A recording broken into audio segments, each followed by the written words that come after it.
ये देखिए कि रोज़े का जो मकसद है वो अल्लाह ताला ने फरमाया है लअल्लकुम तत्तकून, ताकि तुम अल्लाह से डरने वाले बन जाओ। यानी एक तरह से हदूद आशना हो जाओ।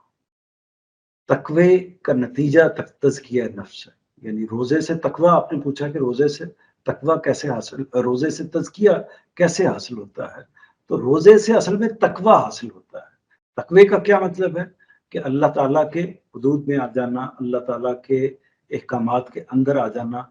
जब हम अल्लाह ताला के अहकामात के अंदर आ जाएँगे, अल्लाह ताला के फर्माबरदार बंदे बन जाएँगे, तो उसका नतीजा क्या निकलेगा?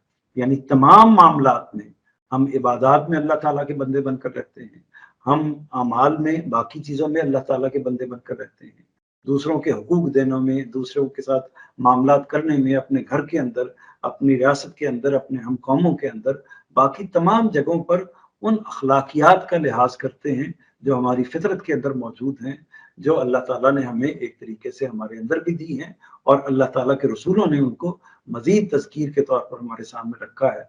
उनको हम इख्तियार करते हैं।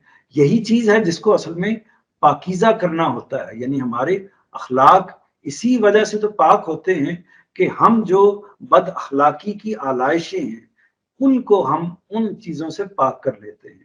यानी अपने अखलाकियात के अंदर से बद अखलाकी की नौइयत को, चीज़ों को निकाल देते हैं, तो वो पाक हो जाती हैं। तो यही चीज़ असल में जब रोज़ा हम रखते हैं, तो रोज़े से तज़किया हासिल होता है। क्यों हासिल होता है? क्योंकि उसके नतीजे में तक़वा मिलता है। तक़वा जब हमें हासिल होता है, तो वो बुनियाद, वो बेस फराहम कर देता है, जिसके नतीजे में हमारा नफ्स, हमारा वजूद मुताहर होता है, पाक होता है और हम परवरदिगार की तरफ आगे बढ़ते हैं।